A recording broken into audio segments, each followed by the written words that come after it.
But I'm a Cheerleader is a satirical rom-com directed by Jamie Babbitt.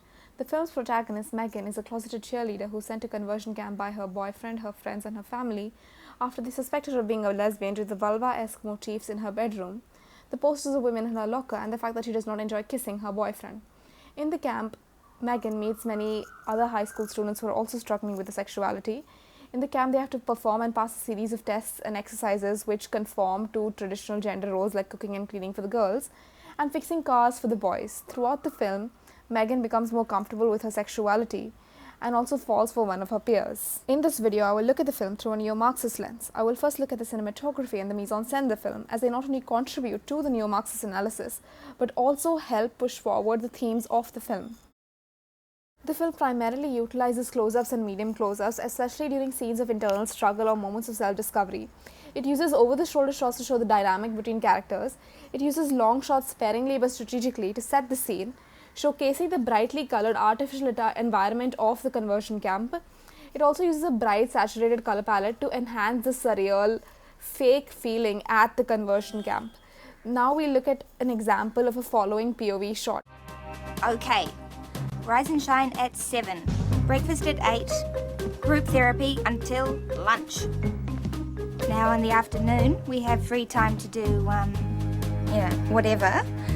And then we move inside for reorientating exercises. Family therapy on the weekends. You didn't miss much, really. This scene takes place when Megan first arrives at True Directions. The next shot I'll be showing is a close shot of Megan realizing that she's a lesbian. I'm a homosexual! I'm a homosexual! The film also masterfully utilizes a pan shot. Girls, is everybody paying attention? And you go in and out, and in and out, and in and out. Get into every little crevice. And in and out.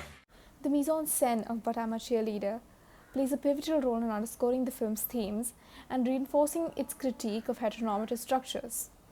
Through the deliberate use of homoerotic props to draw attention to the repressed desires and identities of the characters, the film highlights the tension between conformity and authenticity, allowing the audience to engage with the inner struggles of these characters, as seen in the vulva-esque motifs on the pillows of Megan's room. Color schemes used in the film are rather notable. When we first start out, we see a lot of brown and beige. It is in Megan's room, we see it in her school, we see it in the car, and we see it in the surrounding areas while she's on her way to the conversion camp. However, when she reaches True Directions, the use of color drastically changes. We see the two colors that are primarily used in the conversion camp being pink for girls and blue for boys. The use of pink and blue in the set design reflects on the overcompensation of the characters' ex-gayness in trying to prove that they are heterosexual manly men or heterosexual feminine women. The lighting in the film also plays a very important role. The lighting in True Directions is very bright and oversaturated, creating an artificial look.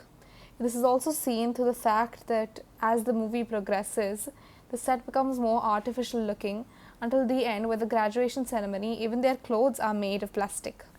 The flowers Miss Mary plants outside of True Directions are also made of plastic. This adds to the artificial looking environment there. The artificial looking environment at True Directions is important because it reflects the constructed gender world that conversion camps like True Directions try to maintain and the heteronormative ideals they try to reinforce. Now we'll be moving on to the neo-Marxist analysis of the movie. I will be looking at Gramsci and Althusser for this analysis. Althusser talks about ideological state apparatuses and repressive state apparatuses. Ideological state apparatuses, according to Althusser, use methods other than physical violence to achieve social control. They include educational institutions, media outlets, churches, social and sports clubs, families.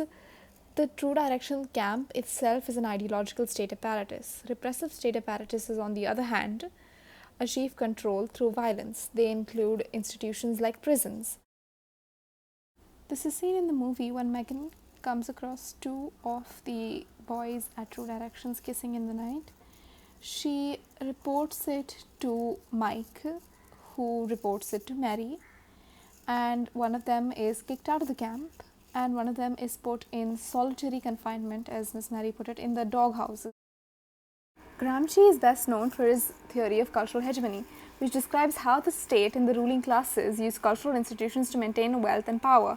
True Direction serves as such a cultural institution, as the camp's goal is to reassert hegemonic control over queer individual sexuality and gender expression. Gramsci argued that cultural hegemony could be challenged through the creation of counter-hegemonic spaces. In the film, this is seen through the XX gays Larry and Lloyd, who resist the camp's teachings. They not only house the boy that Miss Mary kicked out, they also take the characters to a gay club. Now, as I've spoken about before, the film uses very bright lighting throughout. It is only in the scene in the club where the light dims, and it is only in the club when the lighting is dim the characters are allowed to be their true selves. Lastly, I would like to talk about organic intellectuals. Gramsci believes organic intellectuals are those specific intellectuals who could help build awareness amongst the masses. This is seen through the scene in the end where Megan goes to get Graham back. That's it for my take on this movie. Thank you so much for watching. I would like to end by showing my favorite scene from this movie. I'm sorry, I didn't mean it. Look, not in my presence. I have told you over and over again. No more sipping. Chug it like a man. Come on, chug. There.